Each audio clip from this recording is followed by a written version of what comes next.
शाळेतून. परवा दोन मित्र भेटले खूप दिवसांनी. एकाने सहज विचारले, आई कशी आहे? क्षणात डोळे भरले दुसऱ्या मित्राचे. माझी आई माझ्याकडे नसते रे. गेली 2 वर्ष झाली ती वृद्धाश्रमात असते. कालच वाढदिवसाला भेटून आलो तिला. मग दुसऱ्या मित्राने पहिल्या मित्राला विचारले, तुझी आई तुझ्याकडेच असते ना रे? यावर तो म्हणाला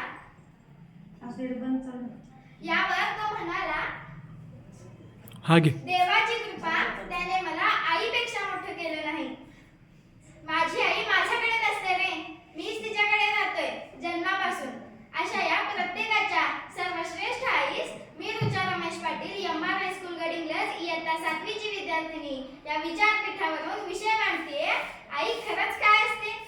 प्रत्येकाच्या आयुष्यातील अशी एकमेव व्यक्ती जी तिचा चेहरा पाहण्या आधीपासून तिच्यावर प्रेम करत असते, जी सर्वांपेक्षा 9 महिने तिला जास्त ओळखते, अशी त्याची आई.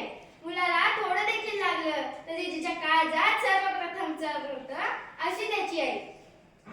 माझ्या आयुष्याची सुरुवात आई या शब्दापासून झाली. तेव्हा मला त्या शब्दाचा अर्थ देखील नीट समजत नव्हता आणि आता त्याच शब्दाचा अर्थ काढायचा म्हटला तर शब्द कमी पडतात. जिने मला माणसांवर, पशुपक्ष्यांवर प्रेम करण्याची भाषा शिकवली ती म्हणजे माझी आई, माझा पहिला गुरु. आई हे दैवत महान, भागत नाही ताकावर तहान. आ म्हणजे आत्मा, ई म्हणजे ईश्वर. आ म्हणजे आत्मा, ई म्हणजे ईश्वर. शोधू कुठे दुसरा परमेश्वर, शोधू कुठे दुसरा परमेश्वर. हाच परमेश्वर म्हणजे माझी आई.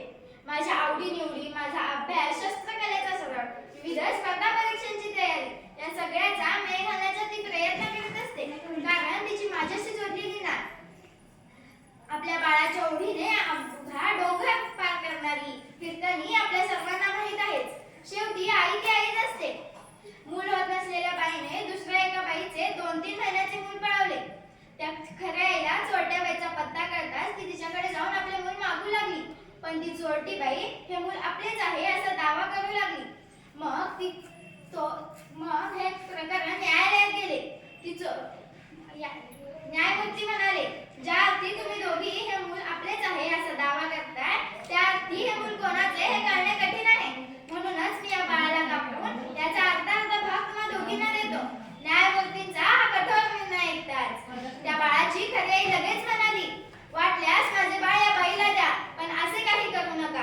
कुठे काय असे ना, माझे लेकरू सुखरूप असणे म्हणजे झाले. म्हणजे बघा, शेवटी आई ती आईच असते. अशा या थोर माऊलींचे सुसंस्कार शिवाजी महाराज, विवेकानंद, साने गुरुजी यांच्यावर झाले नसते तर आज आपण या महान व्यक्तिमत्वास मुकलो असतो. जननी जन्मभूमीश्च स्वर्गादपि गैरसी. म्हणजेच आपल्या जन्मदात्या आईचे व जन्मभूमीचे स्थान हे स्वर्गाहूनही श्रेष्ठ आहे. आपण आपल्या आईवर प्रेम करतो, त्याचप्रमाणे आपल्या जन्मभूमीचे रक्षण करणे हे आपले कर्तव्य आहे. आणि ते कर्तव्य पार पाडत असताना शहीद होणाऱ्या जवानांच्या आईची काय अवस्था होत असेल याचा जरा विचार करा. लक्षात ठेवा मित्रमैत्रिणींनो, माणसाकडे मरण्यासाठी अनेक पर्याय उपलब्ध आहेत, पण जन्म घेण्यासाठी आईशिवाय पर्याय नाही. म्हणूनच आईसाठी कोणतीही गोष्ट सोडा, पण कोणत्याही गोष्टीसाठी आईला सोडू नका.